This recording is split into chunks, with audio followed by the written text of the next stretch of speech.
Good afternoon, everybody, and welcome to Emory Climate Talks. My name is Eri Saikawa, and I'm an Associate Professor of Environmental Sciences at Emory University. This is the second webinar in a week when many of us are getting ready for the new semester. I so appreciate your coming in to learn in these difficult, busy times.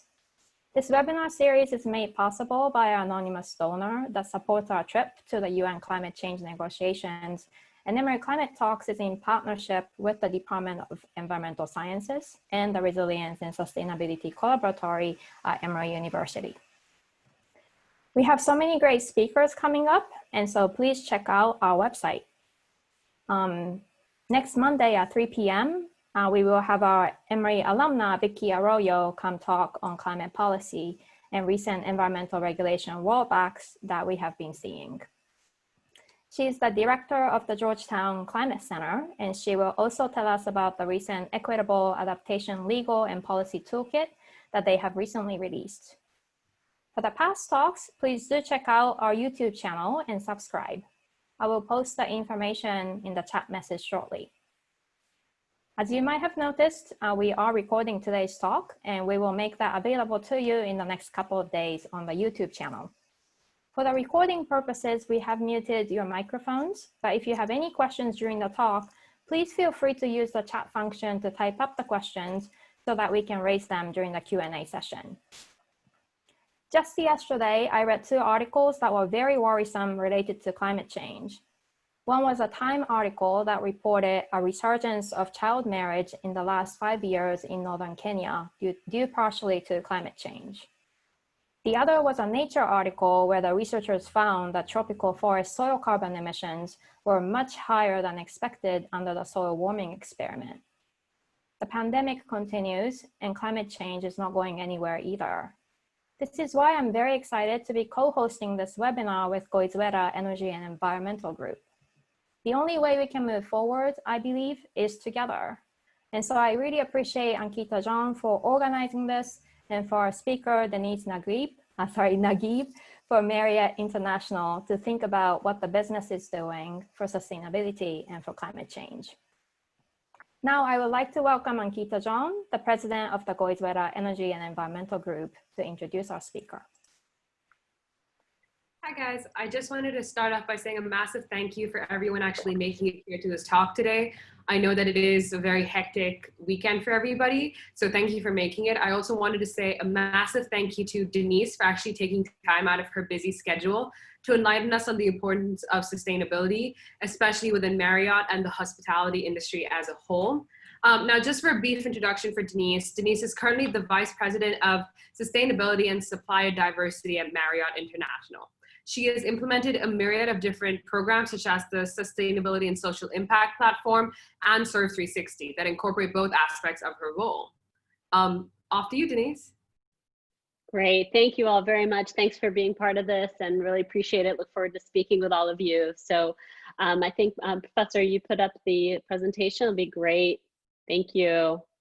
So again, I'm Denise. I look forward to our conversation. I've had the great pleasure of being part of Marriott International for 14 years, but I've been in sustainability my entire career. So I'm just gonna walk you really quickly through sort of my background and how I came into my current role, and then talk about how Marriott International's platform for sustainability and social impact, Serve 360, how it came about, and some of the work that we're doing right now. All right, so I was, next slide. I started my life here in Cairo, Egypt, where I was born and spent half of my childhood before moving to, next slide, Michigan, Minnesota, and ultimately Oregon, where my family moved and where I ultimately went to the University of Oregon and became a duck. I was a pre-med major for most of my life before really having a transitional time in college where I had one class on tropical ecosystems that really changed my path forward. Thank you, professors, to really help enlighten one's world and really look beyond. I'd been wanting to be a pediatrician since I was 6 years old, and at 20, despite my parents' best hopes, I decided I was not going to be a pediatrician and instead was going to go into this path that was really unknown, because sustainability at that time was not a degree. It was not a path that I could really follow, but instead had to create on my own. So next slide, I really focused on sort of making my own degree and understanding how the world works and understanding how humans impact the world around us and how we are impacted by the world. And so I really kind of, within the geography department, sort of created this human environmental impacts learning and understanding, and graduated with that degree. Next slide, after which I had the fortune of moving to this little island, which is called Catalina Island. It's one of the Channel Islands off of California's coast, and it's 88% under conservation. And so it was really a beautiful location. I spent the time mostly educating kids under age 16 on the natural ecosystem of Catalina, mostly on the marine ecosystem there. And from that, and through a partnership that I had, that I was with on the next slide with Jean-Michel Cousteau, Jacques Cousteau's son, the real impetus and the focus of the program was to help people understand how natural ecosystems function as sustainable communities, and what lessons we can learn as humans on how to apply those ecosystem resiliency efforts to our own ecosystem of human nature. And so really taking a look at how do we use our energy, what do we do with our waste, how do we understand cycles and systems and the impact of one thing and how everything is connected. So it was really focused on using that natural experiential education to be able to understand and educate on what we could do to be more sustainable. Next slide. Through a partnership with the Finding Nemo creators and Pixar, we were able to add a little segment into the Finding Nemo DVD back in the day when people bought DVDs, with Jean-Michel Cousteau having a conversation with Dory about coral reefs and the importance of coral reefs. Through that experience, there was an owner in the Cayman Islands who was owning the Ritz-Carlton in the Cayman Islands who saw this DVD piece and said, we want to have this program at our upcoming hotel. So next slide, please. That took me to the Grand Cayman, which is this island here on the left. It's a really small map, but you can see it's just south of Cuba. It's an old British territory, overseas territory that's still, much of it is unoccupied, but some of it is very, very beautiful, and lots of resort and tourism locations. So the Ritz-Carlton was opening their hotel there. And what they really wanted to do was incorporate this idea of helping educate next generation, as well as adults and travelers on what these natural ecosystems hold and how we can apply some of those ecosystem learnings to our own life. So we had a really robust program that used kind of all of those elements in a luxury environment and help people understand what their roles were and how they can really bring sustainability into their everyday lives. Next slide. So after working for Ritz-Carlton for a while and really implementing this program, I moved into the parent company, Marriott International. Many people don't know that Ritz-Carlton is one of the brands of Marriott International, but I moved into this Marriott International role really to twofold. One, to expand the Cousteau program partnership that we had, but also to develop a sustainability strategy for the Marriott International brand of hotels. At the time, we had around 3,000 or so hotels. We were not the largest hotel company in the world, but we were one of the first ones to really develop some of the sustainability paths for the entire company. So next slide, just a little background about what Marriott International is all about. So this is how we got our roots and our started. This is the original A&W root beer stand that the Marriott family, Mr. Marriott Sr. Started in 1927 here in Washington, D.C., where I am currently. And for 30 years ran these root beer shops and that ultimately turned into cafes and everything from airline catering and restaurants called the hot shops. And for 30 years, that's what the hotel company that is today was really known as. It was not until 1957 that we really opened our very first hotel. We are a publicly traded company. Next slide. We have well over 7,000 hotels now, 30 brands in over 130 countries, and with a very significant loyalty program called the Marriott Bonvoy, with over 130 or so million members. So our scope is really very robust. With our franchise management partnership, we don't own except for a handful of our hotels. So most of our process is really to manage hotels on behalf of the owners, or to franchise those hotels to franchise management companies that run our brands based on our expectations and our standards. But ultimately, we have 750,000 associates around the world that really are part of our everyday. Next slide.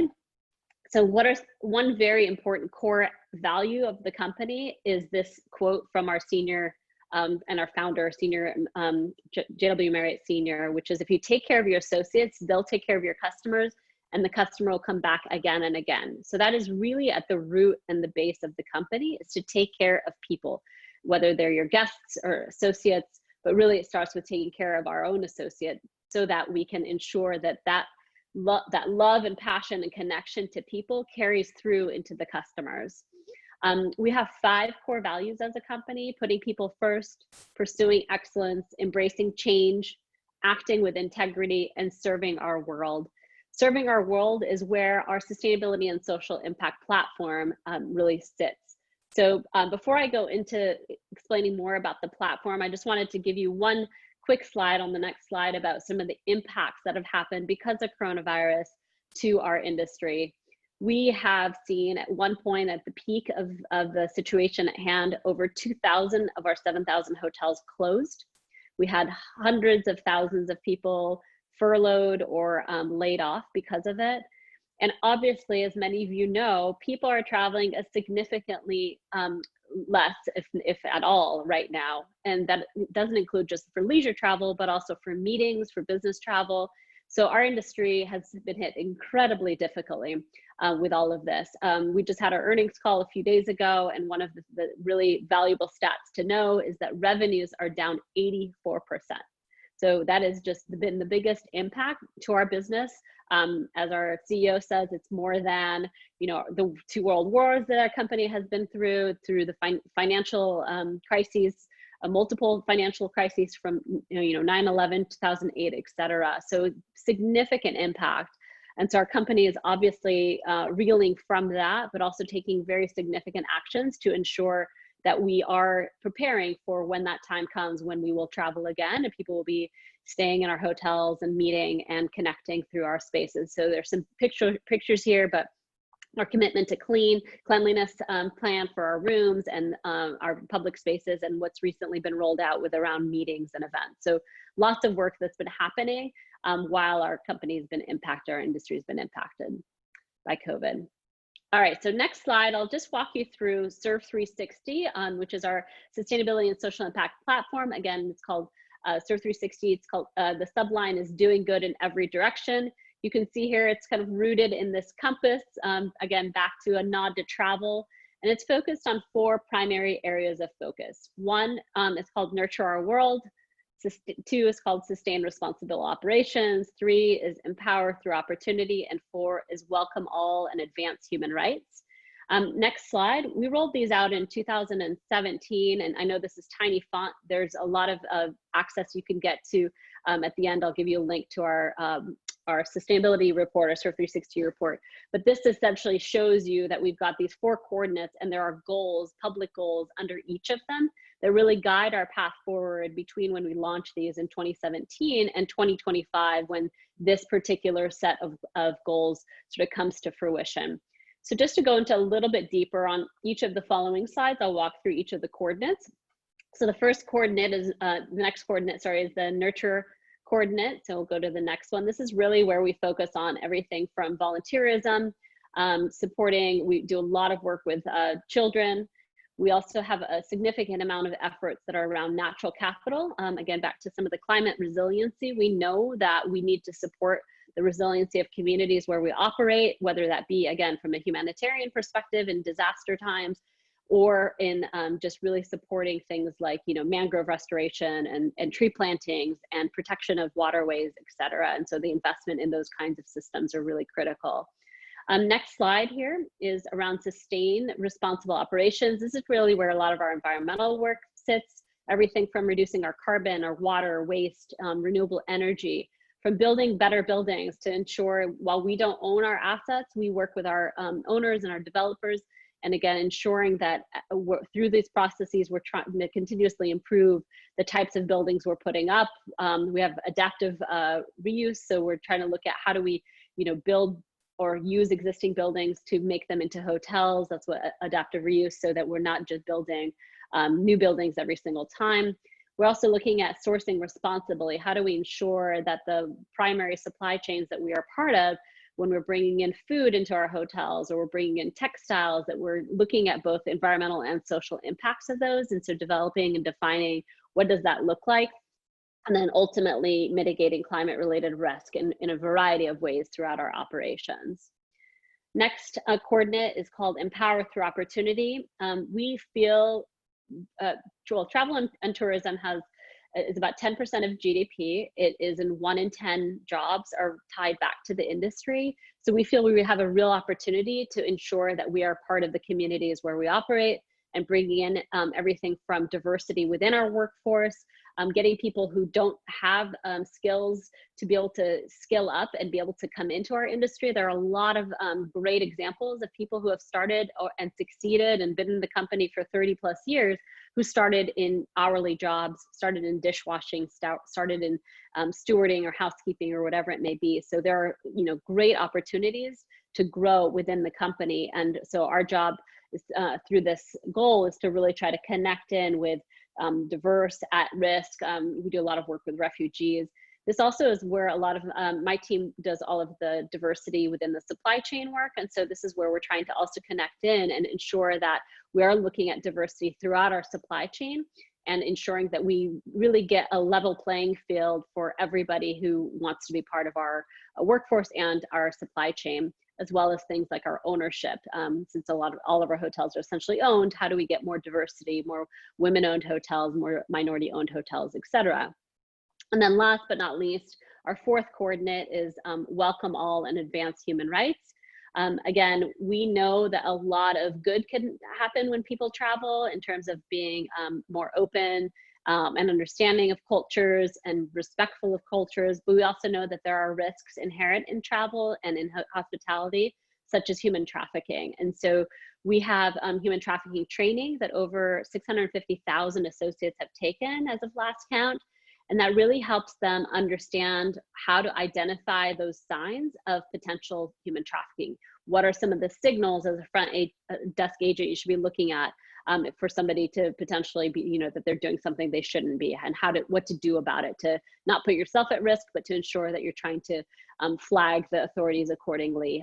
So there are a lot of kind of tips and tricks for our hotel teams and others to be able to understand how to identify those risks. So that's sort of what falls within that particular coordinate of welcome all and advancing human rights. So I'll just walk through, since my team focuses a lot on the sustained responsible operations, I thought I'd just share some practical examples of what are some of the activities at the hotels that really tie back to this coordinate. So I'll start with the next slide. So on the left here, you'll see residential amenities. So we are moving from our tiny bottles to much larger bottles, which will eliminate over 30% of plastic and make the plastic that we do have in our hotel amenities, shampoo, conditioner, body wash, recyclable, as opposed to the tiny bottles that that cannot be recycled today. So there's a huge effort on that. We did an effort to ban single-use plastic straws and move to on-demand or by request straws. We use over 1 billion straws a year as a company, so it is a significant number of straws that we have transitioned away from, plus 250 million plastic stir sticks. And then something as simple as guest room recycling, a lot more complicated than one may think, because every single place there's different ways to recycle. But we know that it's important for guests as they're traveling with us that they have a way to do things like they do at home, such as recycling. Next, we have a commitment to get 100% of our hotels to have a third-party certification.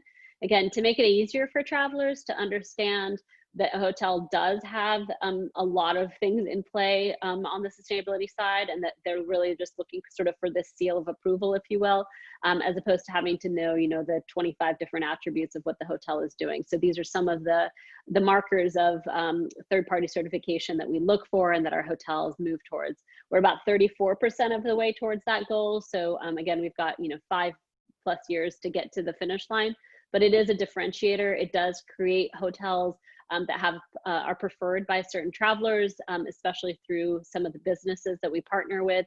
Many of those corporations have requirements where their primary path is to have stays at hotels or meetings at hotels that have this third-party certification. Next slide. So from a responsible sourcing perspective, I mentioned that that is one of our goals. An example of that is we have a goal to get to 95% spend responsibly for seafood. It's one of the categories of spend that we really spend a lot of money on and want to move the needle. So what you're seeing here is a visual poster that we have in 18 different languages for our hotels to use. At the very top, explaining, what is the issue, that 93% is 93% of fish stocks are either totally or near depletion. And then on the bottom, it shows them sort of what species they should and should not be using for their menus. So what are the 6 species that are banned? For example, shark, marine mammals, etc.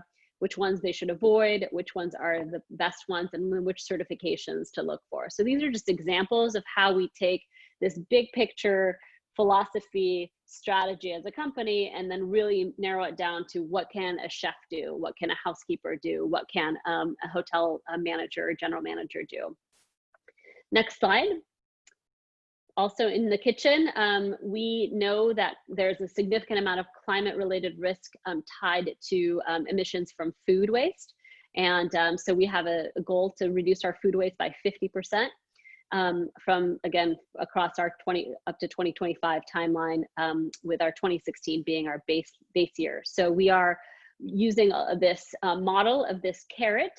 It's sort of like the upside down pyramid, but just modified a little bit to be more relevant. But what we're really trying to tackle is at the very top of that carrot, the goal is to not say, okay, in order to reduce food waste, you have to put your food waste in compost.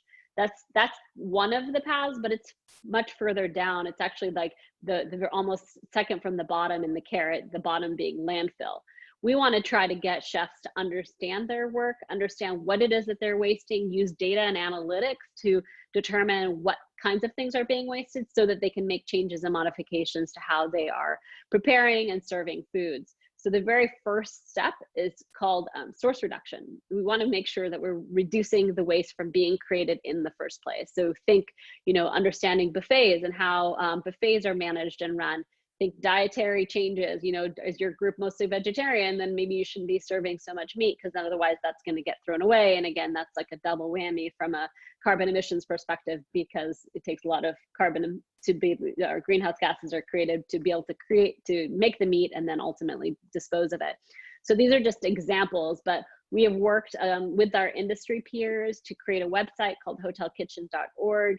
And it's really guides and paths and steps for individual hotels, for meeting planners to really tackle this food waste issue from every step along the food supply, whether it's from purchase all the way to disposal. Next, from a individual traveler perspective, we know people love their points, and they're with Bonvoy, Marriott Bonvoy, there are a lot of ways to earn points. We also know that people want to be altruistic at times with their stays. So one of the programs we have is called Make a Green Choice. It is available right now, mostly in North America and extending into Europe this year, and then will eventually be available in many other continents. But ultimately, it's if you want to forego housekeeping, that instead of just getting housekeeping, you can forego housekeeping and get either 500 points or have a sustainability offering. Right now, our primary path is tree planting with 2 different organizations. Arbor Day Foundation in the US and Canada is a different organization. In the US and Europe is the Arbor Day Foundation, and then in Canada with a different organization. But essentially each night you forego housekeeping, a tree is planted on your behalf. And again, we want to make sure that they're, native trees in locations where they need them, et cetera. And that's why we partner with great organizations like Arbor Day. And then lastly, just kind of, again, back to the altruistic path. So a lot of people accumulate a lot of points, but a lot of times people can't keep their points, or they have so many points that they don't know what to do with them. And so we've created donation paths for our 4 coordinates, based on our 4 coordinates, where individuals can donate their points to organizations that we are partnered with. So they can go in, take a look at the partners that we have, and if they want to focus on environmental partnership like WWF, they can donate points there. If they want to do a diversity-based one, we have one under Empower Through Opportunity with an organization called We Connect, which supports women-owned businesses around the world, et cetera. So there are just different ways by which we are trying to help our customers, our guests, use their stays with us, their value, to be able to basically give back around the world. And then lastly, I just wanted to kind of touch on, you know, we don't do this work in a silo. As you heard throughout my commentary, we have a lot of partnerships that we do with NGOs, non-governmental organizations, with government agencies, but also we work together with our competitors. These are 3 organizations that we are part of with our competitors that we have worked with on a variety of areas around sustainability and social impact. So International Tourism Partnership is based out of London, and World Travel and Tourism Council as well. 2 organizations that we work together with to do everything from align on what is the methodology we're going to use to develop carbon emissions calculation for our customers, to how we're going to tackle human trafficking in our hotels. American Hotel and Lodging Association is the main education and lobbying organization within the United States. So we work with them on, you know, how do we use our influence as a travel industry to move the needle and support things within the hotels, whether it be, you know, allowing for statewide initiatives for our residential amenities efforts to be, you know, uniform, so that not every state is different. So it makes it a lot easier for us to also be able to execute on things like that. So it's just really important to know that none of this work can happen in a silo. And while we are fiercely competitive and want to be the best that we can be as Marriott International, we absolutely know that we must work with our competitors in order to move the needle collectively. So one more slide for you, and then we'll open it up for questions. We do publish a sustainability Surf 360 report every single year, and it is, you know, to all of the standards, GRI standards, and so it has a ton of information. So if you're interested, please do look at that, Marriott.com. I think I have the link on the very last slide for you all to see, but Marriott.com/Surf 360, and you can see our performance. Our next report won't be published until December, so this one that's on the screen here is from 2018's data that we published in 2019. But essentially, it is really our way by which to publicly communicate all of the efforts across the company in all of those coordinates and more. And our founders have a constant saying that success is never final. So every single time we put this data out there, we know that it is purely a step in the journey, and that we are nowhere near the finish line, and there will never be a finish line, because we will continuously want to improve and do better and better through time. So Ankita, I will turn it over to you, and hope that all of you are able to put some questions in the chat box for us. Yes, thank you so much, Denise. That was super informative. If anyone has any questions, please send them in the chat box right now, and we can say all these questions out loud, and then we can have an open discussion, just in case one of the questions you were thinking about somebody else was also thinking about, and that way we can go through all of them. Okay, we have one question from Nathan. How much do you think Marriott's sustainability efforts are influenced by public demand for greener businesses? I think they absolutely are. So again, I've been in my role almost 15 years at Marriott, and I think it's really amazing to see both internally how much people have been changing through time, but also how much influence the next generation is having on their parents who are working at the company, but also just in the research that we do, continuously understanding what our customers expect and demand of us. Initially, a lot of the efforts and the changes were supported by the B2B relationship, business to business. So major corporations that do significant travel with us, demanding things of us to say, you know, I'm a major financial institution, and it is very important for me that all of my travelers who are staying at hotels that are certified by a third-party sustainability certification, as an example. That absolutely moves the needle, because it really shows the direct financial tie to corporations' demand and the opportunity for us as a company to win business, which has absolutely happened, to win business because of our efforts on the sustainability and social impact perspective. If we aren't doing these, there's kind of across the board, there's a minimum table stakes that's expected, but then the bar is continuously rising, both again from individual travelers as well as from corporations that are doing business with us on a regular basis.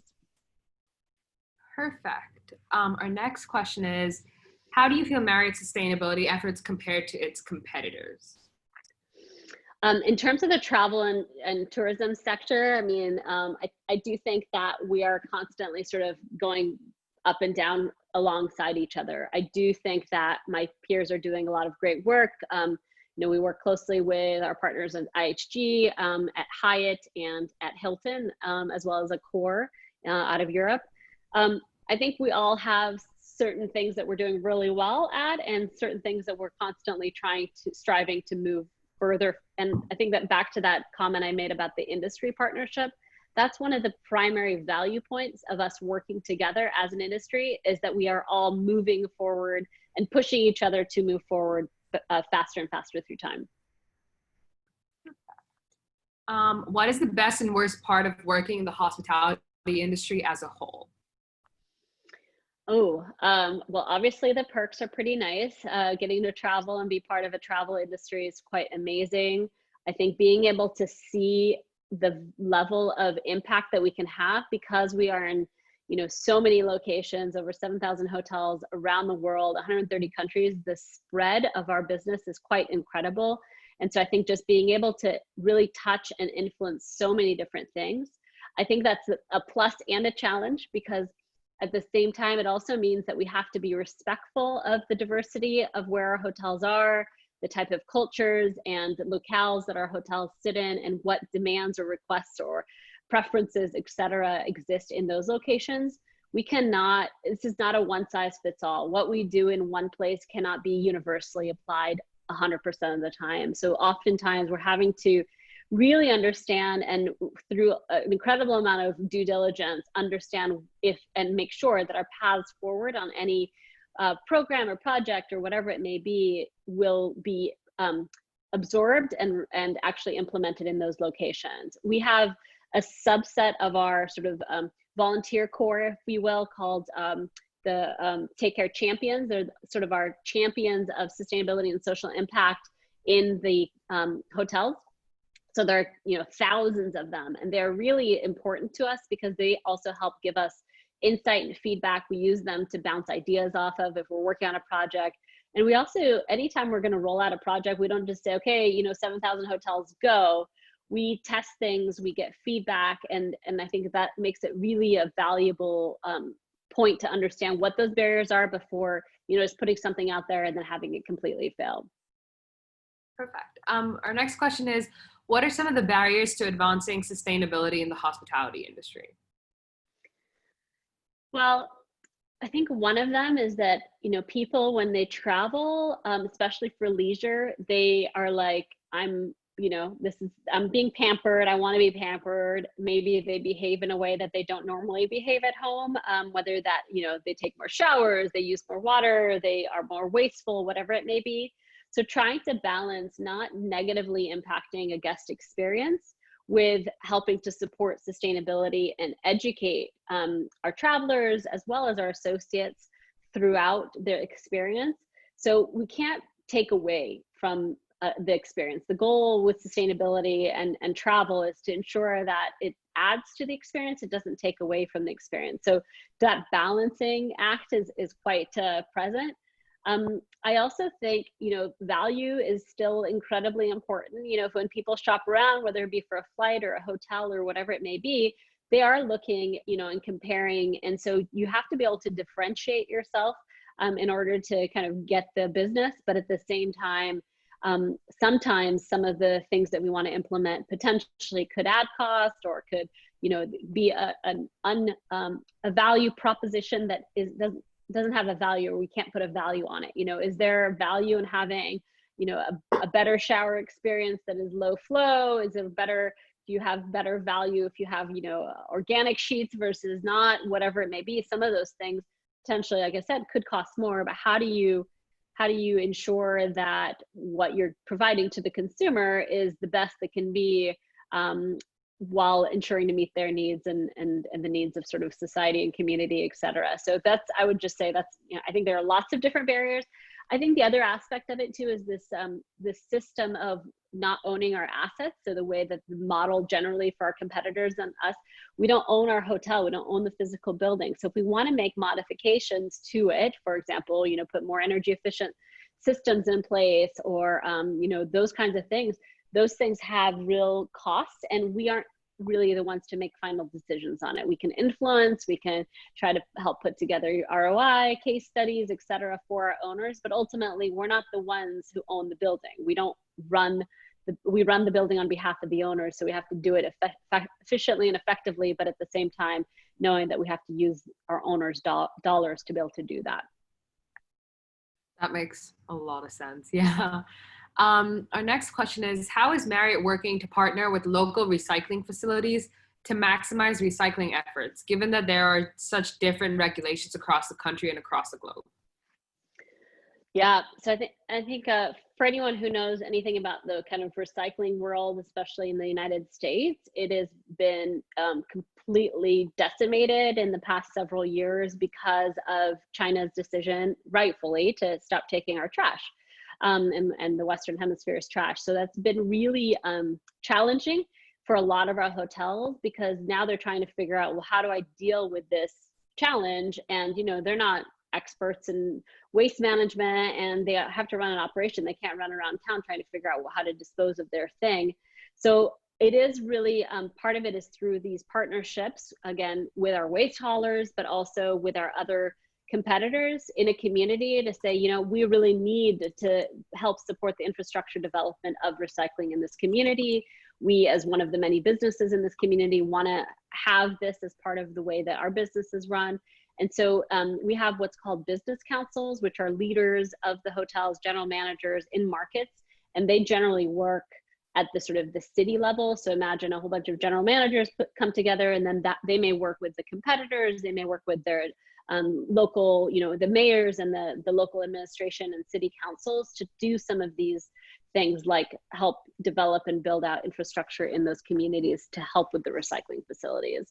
So while we obviously want all our hotels to be recycling and managing their waste, we also know that oftentimes it's a bit out of their hands. And so in those cases, we try to reduce the waste from being created in the first place, just like I mentioned before with food waste. Perfect. Our next question is, can you walk through how Marriott secured cross-functional alignment with this sustainability and social impact strategy?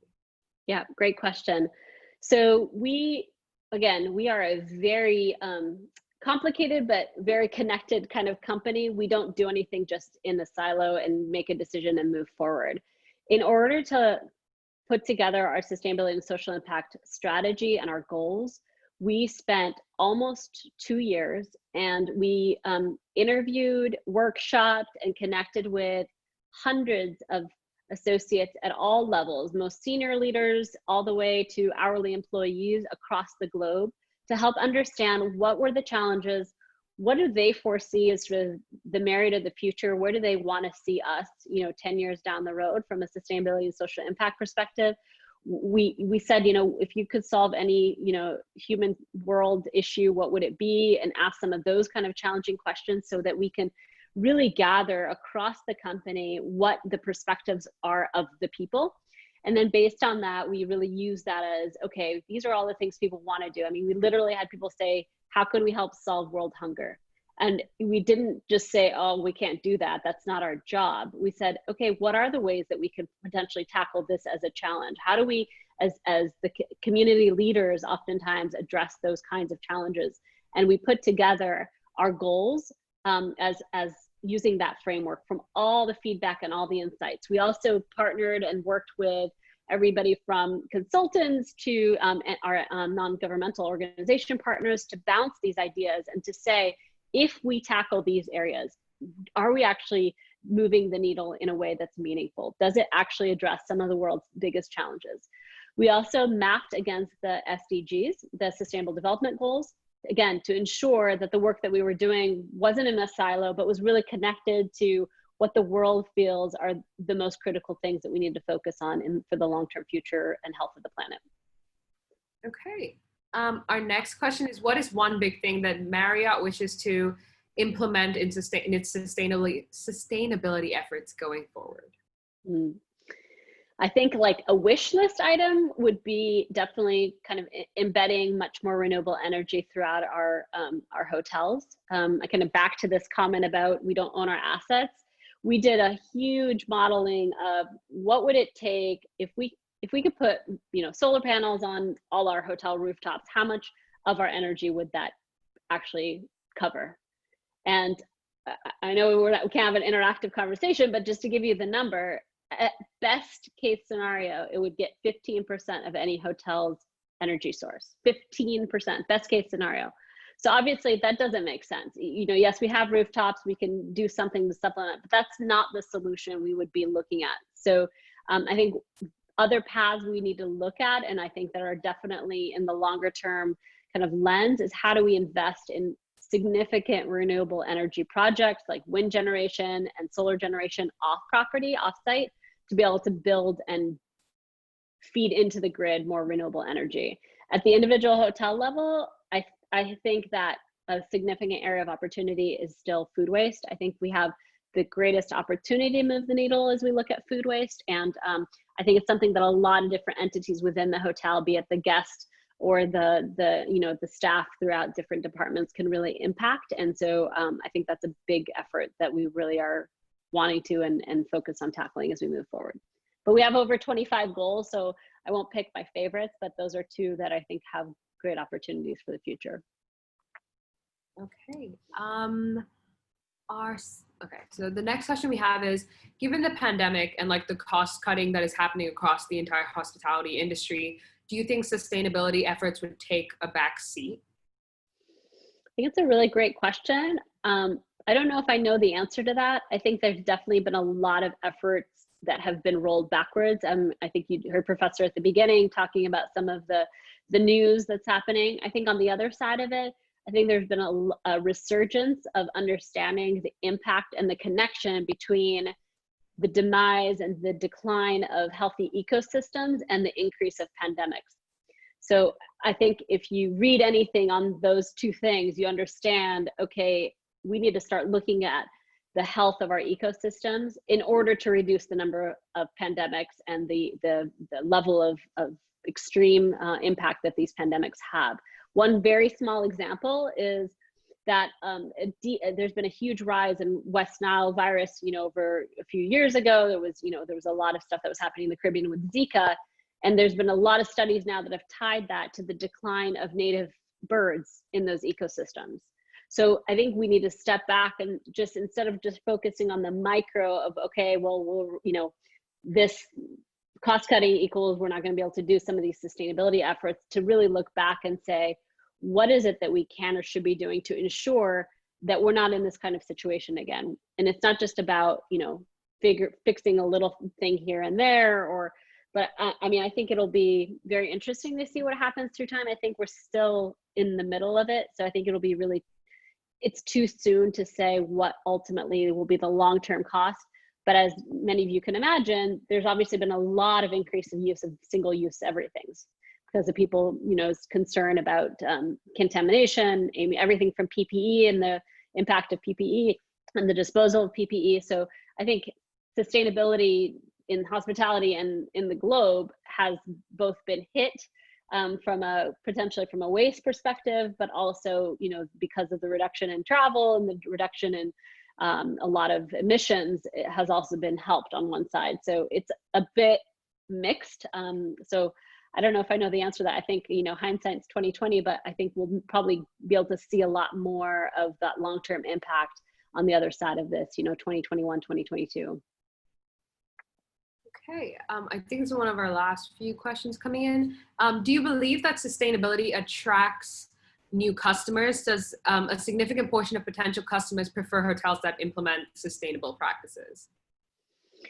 I think as many of you are on this call are part of that next generation, I think your demands are changing. And in order for businesses to maintain and grow their customer base, they better be listening and they better be paying attention to the demands of the next generation of consumers and travelers and whatever it may be. So I think absolutely sustainability is growing in terms of a decision point for a lot broader subset of the population. Is not just a niche group of, the eco warriors that are demanding these kinds of things, but general population of people saying, yes, this matters to me, and I am going to use, you know, the power of my wallet to make decisions that are going to help lead this. So I think that transcends everything from what you're buying at the supermarket to the clothes you're putting on your body to the, you know, the ingredients you're looking at to the travel experiences that you want to have. I think what we have seen over the last many years is, yes, a lot more questions and about what it is that hotels are doing in order to meet the consumer needs, as well as customers and travelers wanting to do more when they go to places. So that experiential element of their stay, and a lot of it tied to being more connected to nature, doing more social good in communities when they travel. I mean, volunteerism is a huge effort that's continuing to grow, where people don't want to just show up somewhere and, you know, just be at the hotel and that's the only experience that they have, but they want to be part of the community that they're part of. So I think all of that is very much growing, and will differentiate hotels that are doing those things, that are meeting those needs more and more for consumers than others. Okay, that was a very valid answer. Yeah. One of the last questions we have is, given that sustainability efforts and opportunities in the hospitality industry may differ slightly than in other industries, have you considered teaming up with competitors such as Hyatt for certain larger initiatives?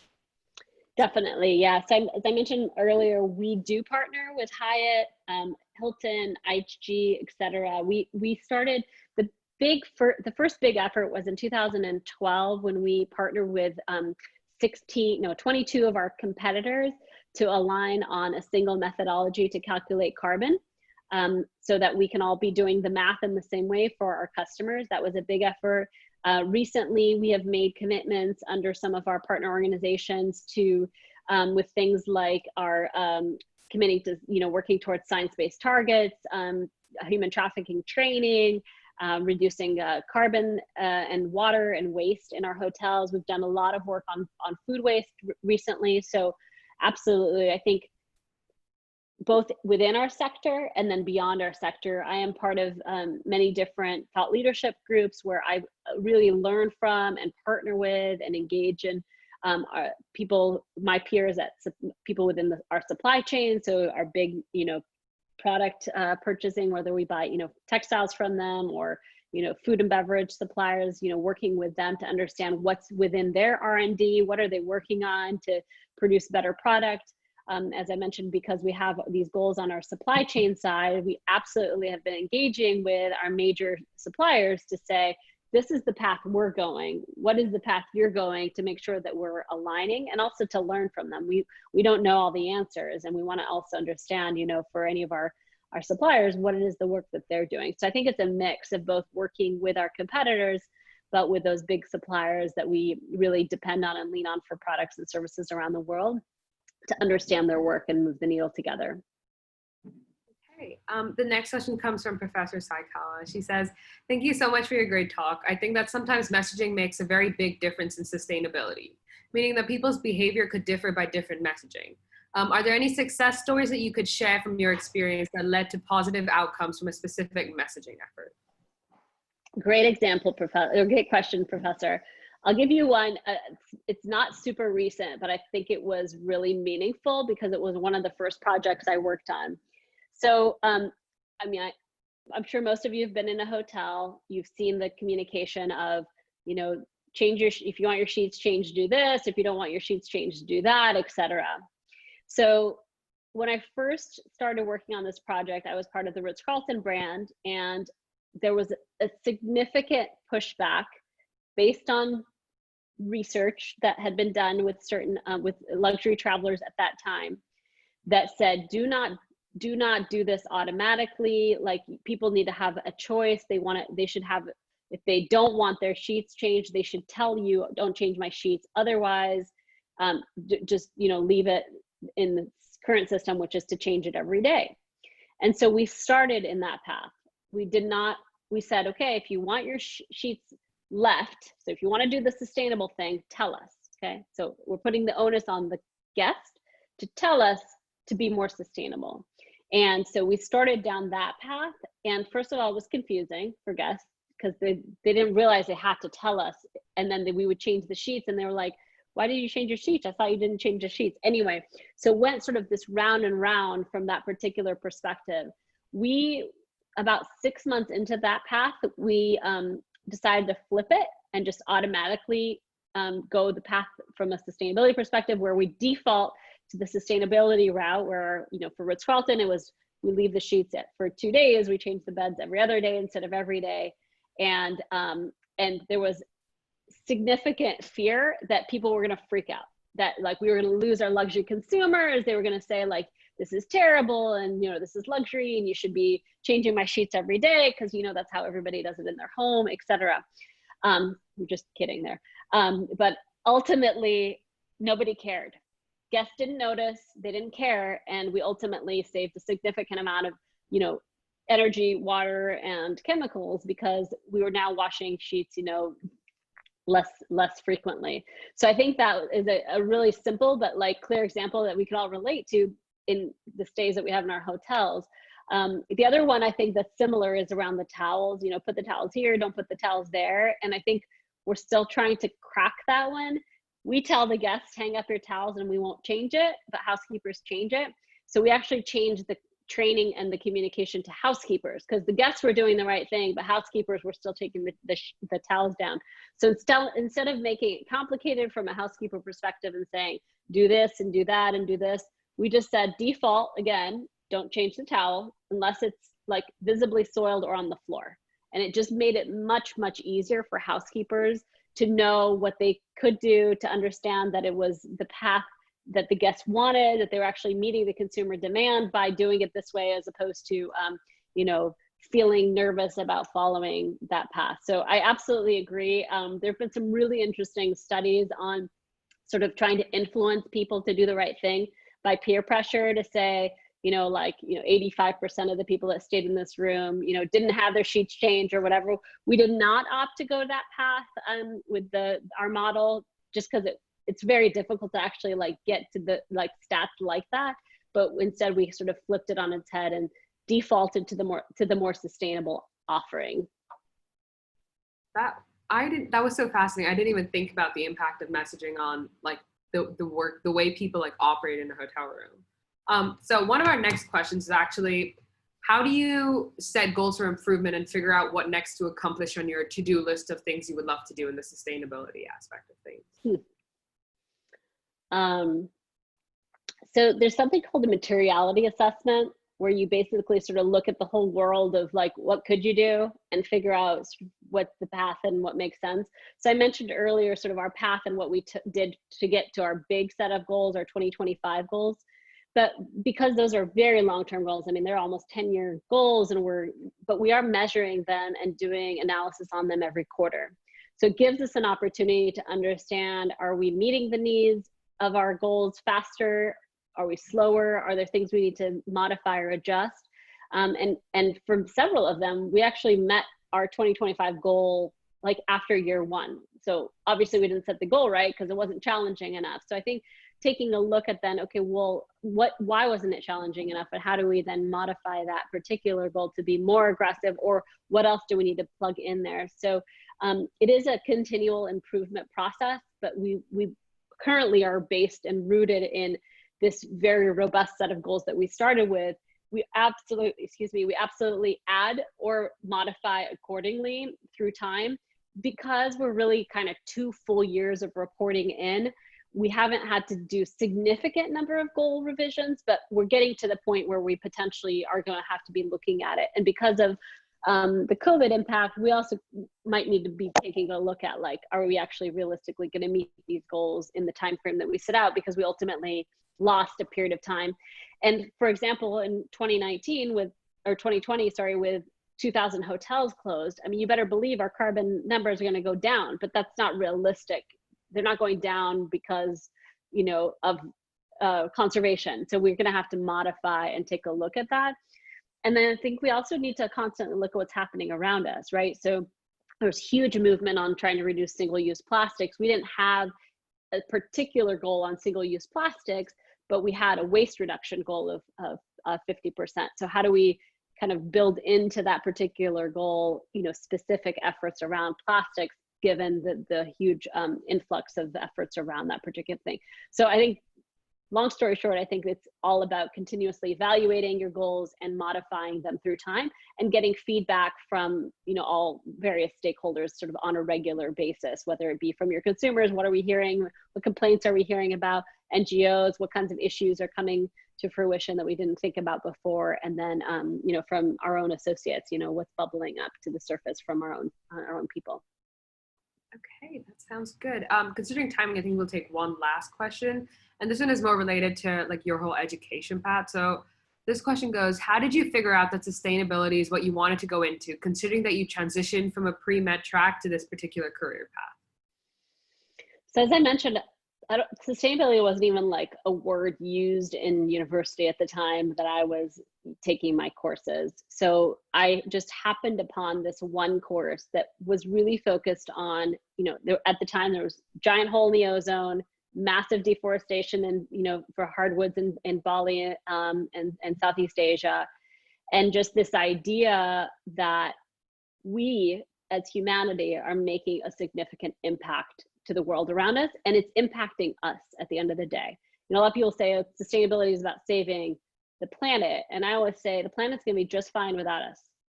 It is absolutely going to survive. It's going to thrive as soon as we stop imposing our negative impacts on it. But instead of just focusing on all the bad stuff we're doing, I really wanted to flip that and focus on what are the things that we could do. And again, it was rooted in educating people. A lot of people, my family, my friends included, just don't know some of this stuff. And I feel like it's on me and my team, especially within our company, to educate people. I say that our jobs, when I am hiring somebody, I say our jobs are half education, half influence, because we have all the content, but we can't just make people feel bad. We want people to understand what they can do to make a difference, positive influence, and change the way things happen. Just to the point I just mentioned about, how do we just change a process and significantly reduce our water? We didn't negatively impact the experience. We just changed an approach or process. And so, I don't think that, when I was 19 or 20 years old, I was like, oh, I'm going to go be a sustainability professional at a corporation. I was a tree and ocean loving hippie on the West Coast. And through understanding more and more about natural ecosystems, I really felt like there was a way for us to influence more and more. And when I worked for Jean-Michel Cousteau, I was doing that on literally an individual basis. I was educating young people about natural ecosystems and how to understand and use those to kind of live their lives more sustainably. And I really did feel that there was a greater opportunity, and this connection originally with Ritz-Carlton, and then ultimately with Marriott, made it so instead of impacting one person at a time or 10 people, 10 kids at a time, we have 1.5 million guests that come in and out of our doors every day, pre-COVID. So how do we then use that as an opportunity to influence people all over, between our 750,000 associates and our 1.5 million guests every day?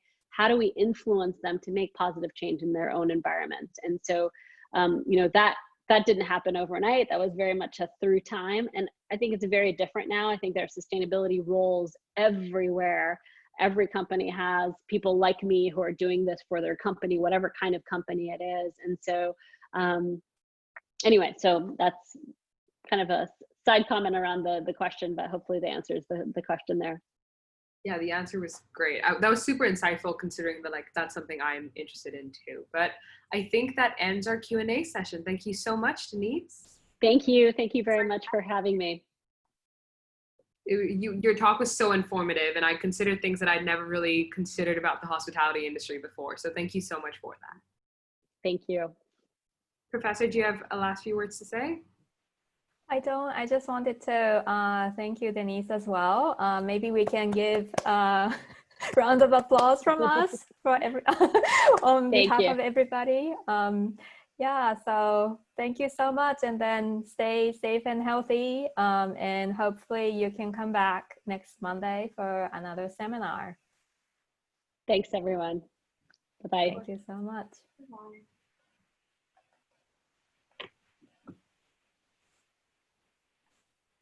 Thank you so much, Denise.